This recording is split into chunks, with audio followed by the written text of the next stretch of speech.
Dentists are often asking each other about what they should pay their hygienist, their assistant, their office managers, and the whole nine yards. And that happens in lots of different places and probably most prevalent today in Facebook groups. So, as an expert in that space, what say you? Yeah, that's illegal.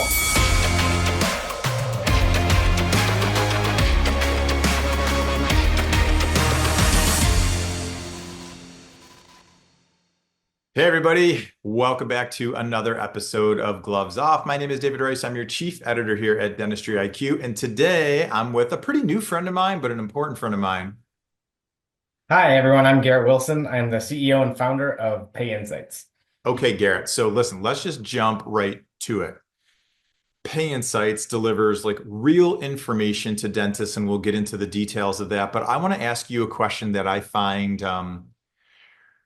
really important is dentists are often asking each other about what they should pay their hygienist, their assistant, their office managers, and the whole nine yards. And that happens in lots of different places and probably most prevalent today in Facebook groups. So, as an expert in that space, what say you?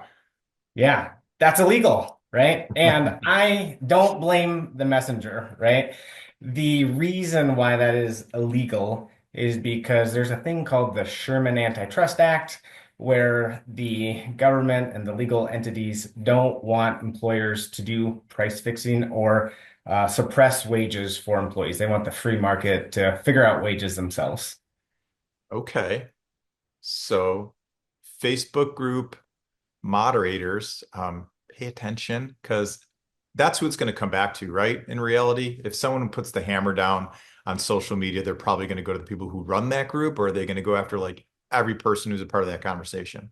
Both. It depends on how they're feeling that day and what the administration is wanting to press.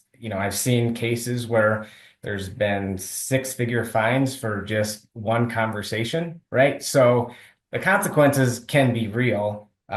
It's just if it bubbles up, do you want that risk? Yeah.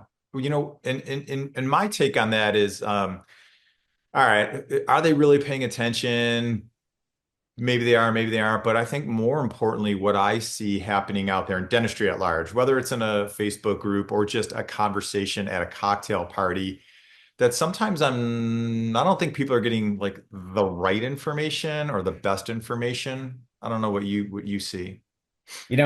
I will first of all say I think the dental industry has been neglected from a compensation standpoint. There's Okay. no doubt about that. It's really hard and challenging to find reliable information that's out there.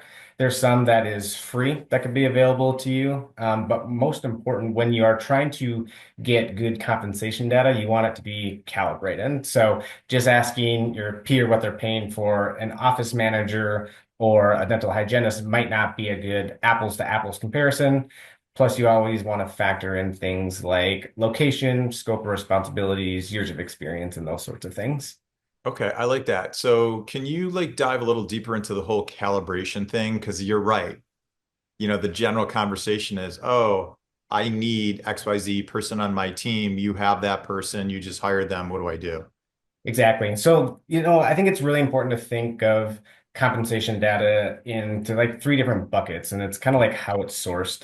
Typically, when you use like market data, that would be from like the Bureau of Labor Statistics. I see like a lot of dental industries pulling in that information. They take it, they kind of look at the job responsibilities and shoot out a description and make sure that you have really good information. The nice thing about that is it is free, so it is a resource to all dentists out there. It is a little clunky to utilize.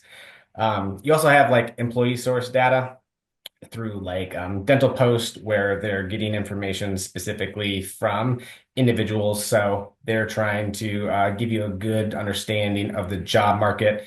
Might not be calibrated as far as scope of responsibilities, but it is a good data point. And so we at Pay Insights, we try and do a blend of both because there's strengths and weaknesses to be able to present that information and provide value to the offices or employers that need that information. Yeah, I like that. And one of the things I know we were kind of off camera, we had discussed this, was the volume of data that you have access to, which makes it very accurate data. So can you like quickly cover that? The Absolutely. data. So we have two main sources, like I mentioned. One, I have access, and we to a massive database where we have thousands of data points to be able to help employers with their unique insights, unique needs to if they have any particular job that they need to be benchmarked. On the other side, I also am really passionate about getting employees and employers information for that is employee sourced. So we take a state-specific approach, partner with different associations, hygiene associations, assistant associations, dental associations, to be able to take a state-by-state approach, do salary surveys, and get the most volume that we potentially can.